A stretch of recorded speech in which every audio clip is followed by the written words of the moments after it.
Welcome to Varun maths online class. आज हम random variable के अंतर्गत ये आपका जो यूनिट है रैंडम वेरिएबल, इसके अंतर्गत जो टॉपिक है मेन डिस्ट्रीब्यूशन जो है वो बाइनोमियल पॉइसन और नॉर्मल डिस्ट्रीब्यूशन।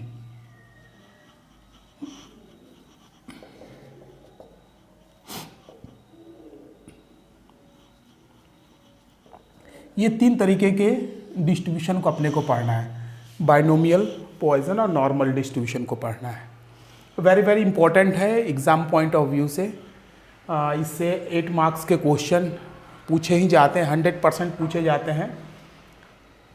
तो एक एक करके अपन देखेंगे, बाइनोमियल, पॉइसन और नॉर्मल डिस्ट्रीब्यूशन को एक एक करके अपन लेंगे और उसके इम्पॉर्टेंट क्वेश्चंस को करेंगे। ये तीनों जो है प्रोबेबिलिटी के ऊपर डिपेंड करता है, प्रोबेबिलिटी के ये पार्ट हैं। प्रोबेबिलिटी आप क्लास 12th में पढ़े हैं, क्लास 12th में पढ़े हैं आप। मैं केवल यहाँ बाइनोमियल डिस्ट्रीब्यूशन के ऊपर ही बात करूँगा अभी इस लेक्चर में। बाइनोमियल डिस्ट्रीब्यूशन के ऊपर ही अपन बात करेंगे। ये बाइनोमियल डिस्ट्रीब्यूशन किसके ऊपर डिपेंड करता है? प्रोबेबिलिटी के ऊपर डिपेंड करता है। प्रोबेबिलिटी मतलब कैसे अपन निकालते हैं? प्रोबेबिलिटी का मतलब क्या होता है? अनुमान लगाना, किसी भी चीज़ का अनुमान लगाना कि ऐसा हो सकता है या नहीं हो सकता है। चांस, एक चांस है, उसके सक्सेस होने का या फेलियर होने का चांस अपन निकालते हैं प्रोबेबिलिटी में, है ना।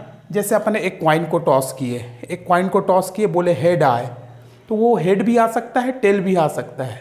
तो मैं शर्त लगाया कि वो हेड आएगा, तो मेरे जीतने का जो चांसेस है वो कितना होगा। तो इसमें क्या करते हैं, probability of any event A is equals to number of cases upon favourable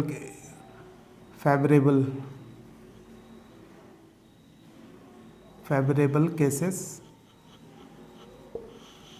upon number of cases. Favourable cases कितने हैं? देखिए, आप किसी कॉइन को टॉस किए हैं और ये शर्त लगा रहे हैं कि उसके हेड आने की प्रोबेबिलिटी क्या होगी। तो एक कॉइन में क्या होता है, एक हेड एक टेल होता है, तो नंबर ऑफ केसेस कितने हो गए? 2। आप किसके ऊपर शर्त लगा रहे हैं? हेड आएगा, तो हेड आने का चांसेस कितना है? फेवरेबल केसेस कितना है? 1। तो इसकी प्रोबेबिलिटी हो जाएगी 1/2। ठीक है। तो किसी भी इवेंट्स का, किसी भी घटना का अपन प्रोबेबिलिटी कैसे निकालते हैं? Number of cases, favourable cases upon number of cases, ऐसा करके निकालते हैं। आप पढ़े भी होंगे। यदि हमारे पास दो इवेंट हैं PA प्लस PB,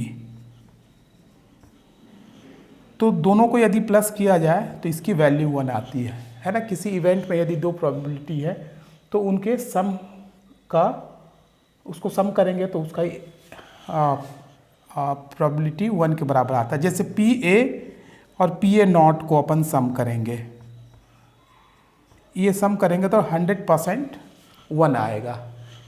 यह इसका इम्पोर्टेंट रूल है। PA प्लस PA नॉट, किसी घटना के होने की प्रायिकता, ना होने की प्रायिकता, दोनों को यदि अपन ऐड करेंगे तो 1 आ जाएगा।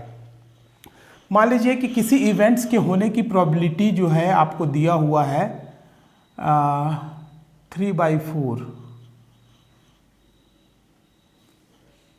है ना। ये प्रोबेबिलिटी है 3/4 PA की। तो इसके ना होने की प्रोबेबिलिटी क्या हो जाएगी? ये नहीं हो, इसकी प्रोबेबिलिटी क्या हो जाएगी? तो अपन क्या निकालते हैं? PA plus PA not is equals to 1। तो PA not is equals to क्या हो जाएगा? 1 माइनस 3/4। तो 4 माइनस 3 1/4 आ जाएगा ये। यदि दोनों को ऐड करेंगे तो सेम नंबर आ जाएगा। तो प्रोबेबिलिटी के बहुत सारे क्वेश्चंस आप क्लास 12th में और इसके कॉन्सेप्ट को आप पढ़ लिए हैं। ठीक है। तो मेन जो अपना कॉन्सेप्ट रहेगा वो 12th का ही रहेगा। और प्रोबेबिलिटी का ही रहेगा, लेकिन यहाँ अपन इसको बाइनोमियल पॉइसन नॉर्मल डिस्ट्रीब्यूशन के ऊपर इसको अपन अप्लाई करेंगे। बाइनोमियल जब सैंपल साइज लार्ज होता है, लार्ज सैंपल के लिए काम आता है। पॉइसन जो होता है, पॉइसन डिस्ट्रीब्यूशन जब सैंपल बहुत छोटा हो, बहुत बड़े सैंपल में इवेंट्स के होने के चांसेस बहुत कम हों।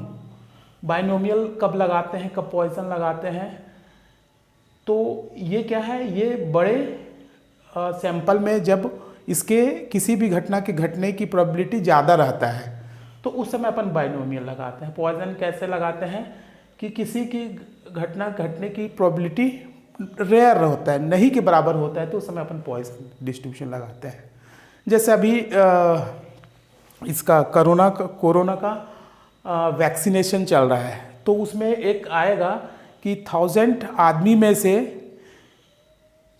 1000 आदमी को कोरोना का वैक्सीन दिया गया है, उसमें से एक आदमी की डेथ हो गई, तो 2000 आदमी को देंगे या 1500 आदमी को देंगे तो उसमें डेथ होने की प्रोबेबिलिटी कितनी होगी, तो 1000 में से एक मरा, मतलब बहुत कम साइज़ है ना। तो जब सैंपल साइज बहुत ज़्यादा हो और उसके होने के चांसेस बहुत रेयर हो, कम हो, तो उस समय अपन पॉइसन डिस्ट्रीब्यूशन, जब एक एक करके जब मैं एक्सप्लेन करूँगा तो आपको ये समझ में आते जाएगा। ठीक है, तो अभी अपन हम बाइनोमियल डिस्ट्रीब्यूशन लेकर के चलते हैं। बाइनोमियल में अपन क्या क्या पढ़ेंगे, बाइनोमियल डिस्ट्रीब्यूशन देखते हैं। यहाँ हम बाइनोमियल डिस्ट्रीब्यूशन को देखेंगे। इसमें एक फॉर्मूला है, वेरी वेरी इंपॉर्टेंट फॉर्मूला है, इसको आप याद रखेंगे। यदि मान लीजिए किसी एक इवेंट्स के, किसी एक एक्सपेरिमेंट का एन इंडिपेंडेंट ट्रायल लिया गया, किसी एक इवेंट का एक्सपेरिमेंट का,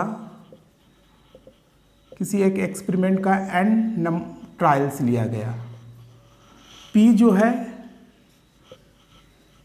सक्सेस होने की प्रोबेबिलिटी है और क्यू जो है फेल्योर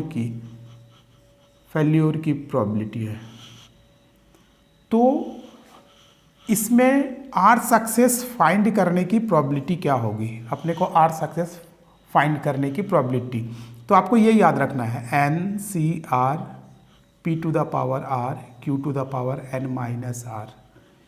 इसी से आप बाइनोमियल के पूरे सम को सॉल्व कर सकते हैं कि किसी भी एक्सपेरिमेंट का एन ट्रायल्स लिया गया, उसमें पी जो है सक्सेस होने की प्रोबेबिलिटी है और क्यू जो है फेल्योर की प्रोबेबिलिटी है। तो एक फॉर्मूला ये दिया हुआ है कि उसमें उसी एक्सपेरिमेंट में आर सक्सेस होने की प्रोबेबिलिटी क्या होगी, आर या 5 टाइम्स सक्सेस होने की प्रोबेबिलिटी क्या होगी, तो N C R P to the power R Q to the power N minus R. ये वेरी वेरी इंपॉर्टेंट फॉर्मूला है। ठीक है, इसी फॉर्मूले का अपन यूज़ करेंगे आर सक्सेस होने की प्रोबेबिलिटी को, ये हो जाएगा N C R P to the power R Q to the power N minus R. ठीक है, यदि इसी एक्सपेरिमेंट को एन टाइम्स रिपीट किया जाए, एन टाइम्स रिपीट किया जाए इसी को, तो आर सक्सेस होने की प्रोबेबिलिटी कितनी हो जाएगी, N into N C R P to the power R Q to the power N minus R. ये भी एक इम्पॉर्टेंट फॉर्मूला यहाँ से जनरेट हुआ है ना। यदि इसी को n टाइम्स रिपीट किया जाए तो यहाँ n का करना है, 2 टाइम्स किया गया है, 4 टाइम्स किया गया, 50 टाइम्स किया गया, 100 टाइम्स किया गया, 200 टाइम्स किया गया, तो इसको यहाँ अपन मल्टीप्लाई कर लेंगे। ये क्या होगा, 1 टाइम्स के लिए है, ये 1 टाइम्स के लिए, ये जो फॉर्मूला है 1 टाइम्स के लिए है। इसको m टाइम्स रिपीट किया गया तो n का मल्टीप्लाई कर देंगे, है ना, तो ये उसकी प्रोबेबिलिटी निकाल देगा। n टाइम्स जब रिपीट करेंगे तो सक्सेस होने की प्रोबेबिलिटी इतनी हो जाएगी। ठीक है, इसमें कैसे कैसे क्वेश्चन आते हैं मैं आपको बताता हूँ, एग्जाम में कैसे क्वेश्चन आएंगे। एक वेरी इंपॉर्टेंट क्वेश्चन है, एग्जाम में 2 मार्क्स के लिए पूछा जाएगा। 2 मार्क्स के लिए क्वेश्चन है, एप्लीकेशन ऑफ बाइनोमियल डिस्ट्रीब्यूशन।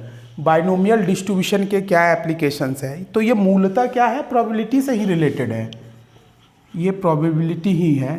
तो प्रोबेबिलिटी का क्या फ़ायदा, किसी भी चीज़ का अनुमान लगाते हैं। जब हम कोई भी प्लान बनाते हैं, जब हमारे पास ऐसे ऐसे प्लान हैं बनाते हैं अपन जिसका बजट लाखों करोड़ों में होता है, तो अपन क्या करते हैं, उसको सीधा सीधा एग्जीक्यूट ना करके उसके पुराने डाटा को अपन पहले रीड करते हैं, है ना, कि उसके सक्सेस और फेलियर होने का चांसेस क्या है ना। वहाँ से अपन डाटा लेते हैं और उसकी प्रोबेबिलिटी देखते हैं, है ना। जैसे कि मान लीजिए कि कोई भी आदमी एक मकान बना रहा है, कोई भी आदमी एक मकान बनाया 2 BHK का, तो उसको मान लीजिए कि 2 महीने का टाइम लगा, 2 मंथ्स का टाइम लगा, है ना। नंबर ऑफ लेबर्स वगैरह आदि सब चीज़ ये कांस्टेंट कर दिया जाए तो दूसरा आदमी जो है उसी घर को बनाया तो 3 मंथ्स लगा मान लीजिए। फिर कोई तीसरा आदमी बनाया 2 BHK का घर, मान लीजिए उसको 2.5 मंथ्स लगा। तो इससे अपन ये डाटा से अपन अनुमान लगा सकते हैं, इससे प्रोबेबिलिटी निकाल सकते हैं। यहाँ से प्रोबेबिलिटी निकालेंगे तो अपन ऐसा अनुमान लगा सकते हैं, मैं जो 2 BHK का रूम बनाऊंगा यदि उतना ही लेबर रखूँगा, उतना ही सब चीज़ रखूँगा, तो वो घर जो है 2 से 3 महीने के बीच में बन जाएगा, है ना। पुराने डाटा से अपन प्लानिंग कर लेते हैं, ये पुराने डाटा से ही अपन कुछ निचोड़ निकाल लिए रहते हैं, ठीक है। ये प्रोबेबिलिटी का यूज़ है ना।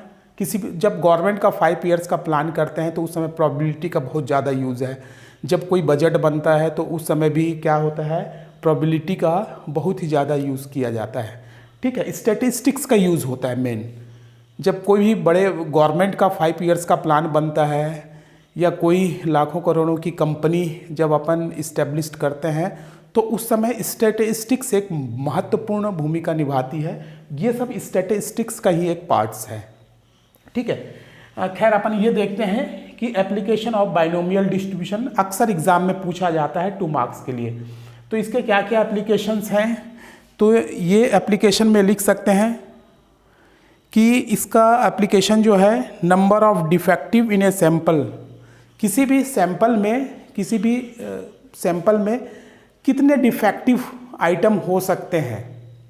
कोई भी कंपनी किसी भी चीज़ का प्रोडक्शन करती है, मान लीजिए ब्लेड बनाती है, उसके एक सैंपल में मान लीजिए 10 ब्लेड है, तो 10 ब्लेड में से कितने ब्लेड डिफेक्टिव हो सकते हैं उसमें। या कोई कंपनी पेन बनाती है, एक पेन का सेट बनाती है, 20 उसमें पेन आते हैं, तो उसमें डिफेक्टिव आइटम्स कितने हैं, उसको अपन बाइनोमियल डिस्ट्रीब्यूशन से निकाल सकते हैं। मान लीजिए एक कंपनी पेन बनाती है, एक सैंपल में 20 पेन है, वैसे वो 2 लाख पेन बनाई, है ना। तो उसके कितने 20 के कितने पाउच बन गए उसको देख लीजिए। और एक पाउच में जिसमें 20 का सेट है उसमें डिफेक्टिव आइटम्स कितने हैं, तो टोटल नंबर ऑफ जितना भी पेन बनेगा उसमें डिफेक्टिव होने की चांसेस कितने हैं, ये बाइनोमियल डिस्ट्रीब्यूशन से आप आराम से निकाल सकते हो। तो number of defective item, number of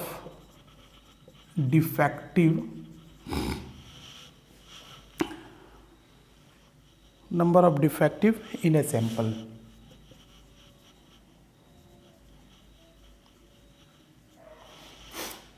किसी भी सैंपल में कितने डिफेक्टिव हैं ये आप निकाल सकते हो from production line.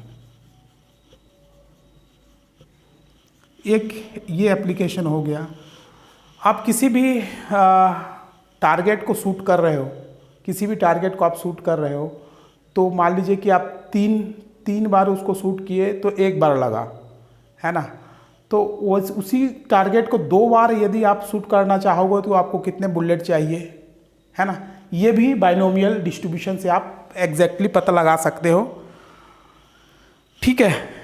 Number of round fired, number of rounds fired from a gun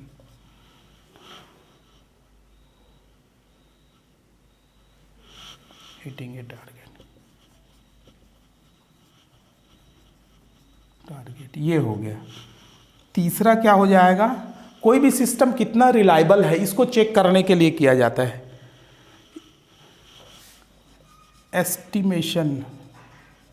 estimation of reliability of the system.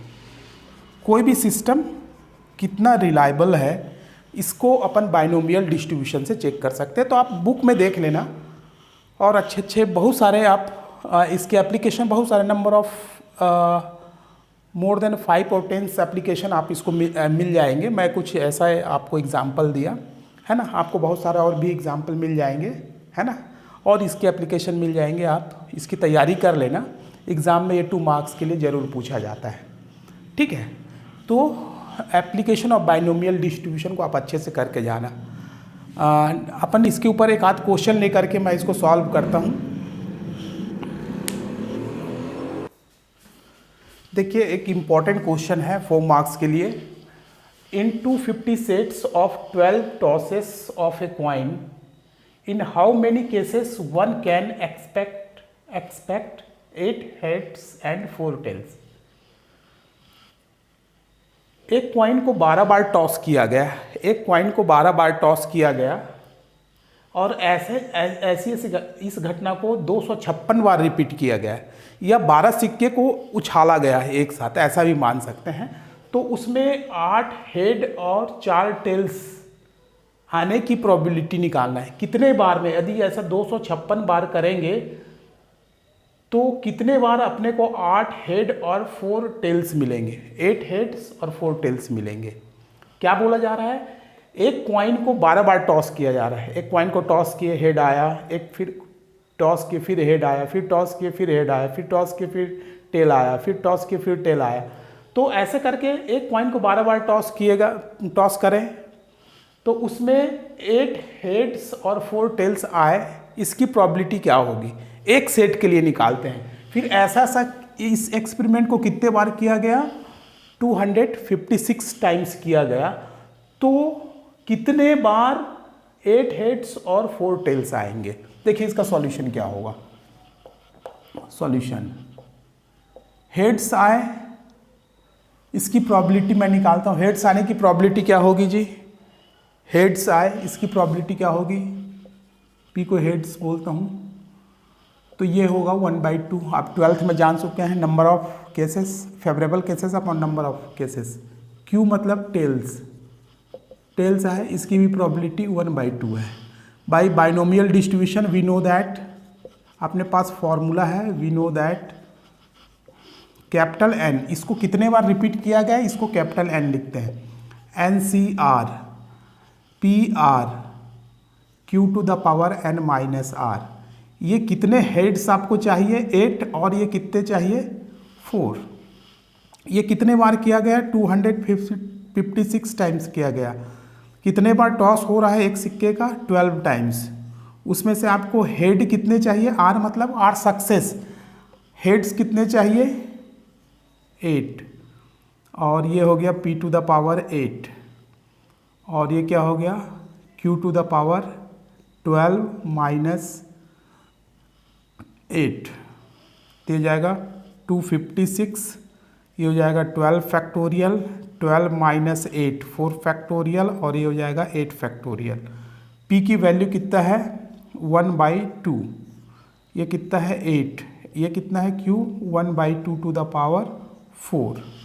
अब आप इसको सॉल्व कर लीजिए, 256 into 12 into 10 into 11 into 12 into 11 into 10 into 9 into 8 factorial. यहाँ से ये 8 फैक्टोरियल है, यहाँ से 4 इंटू 3 इंटू 2 ये हो जाएगा, यहाँ 1 टू द पावर 12 हो जाएगा, है ना, ये 8 ये 4। अब इसको कैलकुलेटर से आप सॉल्व कर लीजिए, कैलकुलेटर यूज़ करके देखेंगे तो ऐसा 30.93 मतलब ऐसा 31 बार ऐसा आएगा। 256 टाइम तक आप 12 बार उछालेंगे एक सिक्के को, तो 31 टाइम्स ऐसा आएगा कि आपको 8 हेड और 4 टेल्स मिलने की संभावना है, प्रायिकता है, प्रोबेबिलिटी है।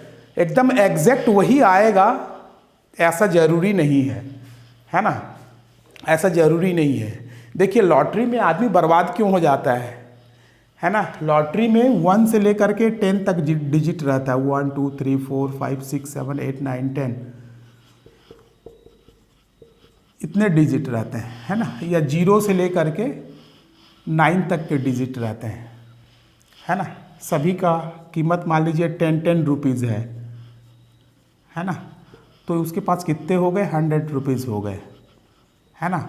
वो किसी एक नंबर को फंसाएगा और बोलेगा कि आप 10 रुपये लगाइए आपको 50 रुपये मिलेगा, है ना। आप 10 रुपये लगाइए आपको 50 रुपये मिलेगा। वो आपने नंबर 4 को खरीद लिया, तो आपका फेवरेबल केसेस, टोटल केसेस कितने हैं, टोटल टिकट कितने हैं, 10। आपने उसमें से खरीदा कितना, एक नंबर खरीदा है 4 का, तो आपके जीतने की चांसेस कितने हो गए, 10 बार खेलेंगे तो हो सकता है कि एक बार आप जीतेंगे, प्रोबेबिलिटी के आधार पे, है ना। 10 बार खेलेंगे तो हो सकता है एक बार जीतेंगे, 9 बार हारेंगे आप, ठीक है। और लॉटरी वाला क्या है, लॉटरी वाले के पास 10 चांस है, 10 में से एक में आप लगाए हैं, बाकी 9 चांस में वो जीतेगा, एक चांस में वो हारेगा, है ना। लॉटरी वाले का क्या है, जीतने की प्रायिकता लॉटरी वाले की ये 9/10 है, 10 में से 9 राउंड में वो जीत जाएगा। तो डेफिनेटली आप लंबे समय तक खेलोगे। हो सकता है कि आप पहली बार में आपका लॉटरी फंस गया, आप 4 नंबर खरीदे, 4 ही फंस गया, तो आप जीत गए। तो इसका ये मतलब नहीं है कि आप दूसरी बार खरीदेंगे तो फिर जीत जाएंगे, तीसरी बार खरीदेंगे तो फिर जीत जाएंगे। यदि लंबे रन में जाएंगे तो लगभग यही रेशियो आएगा कि 10 में से एक चांस में ही आप जीतेंगे, इसलिए आदमी लॉटरी में बर्बाद होता है। तो प्रोबेबिलिटी जो है फिक्स आंसर नहीं देता, नियर अबाउट आंसर देता है, लेकिन स्टैटिस्टिक्स में ऐसे ऐसे फॉर्मूले हैं, ऐसे ऐसे फॉर्मूले मजबूत हो गया है कि जो भी केसेस रहता है, जो भी क्वेश्चंस रहता है, उसकी प्रोबेबिलिटी लगभग जो है रियलिटी के बराबर आ जाता है, रियल लाइफ के बराबर में आ जाता है। स्टैटिक्स में ऐसे ऐसे रिसर्च और डेवलपमेंट हो चुके हैं, ठीक है। तो ये मेरे ख्याल से ये आपको समझ में आ गया होगा। आज मैंने बाइनोमियल के ऊपर आपको 2 चीज़ बताया, एक application of binomial very important 2 marks के लिए, और ये एक 4 मार्क्स का एक सिंपल सा क्वेश्चन आपको बताया। आप ये दोनों क्वेश्चन समझ गए होंगे, आप इसको अच्छे से कीजिएगा, ठीक है। यदि आपको ये क्वेश्चन समझ में आया होगा तो आप लाइक ज़रूर करेंगे, अपने दोस्तों के साथ शेयर कर कीजिएगा, और अभी तक आपने मेरे चैनल को यदि सब्सक्राइब नहीं किया है तो प्लीज़ सब्सक्राइब करेंगे। Thank you very much.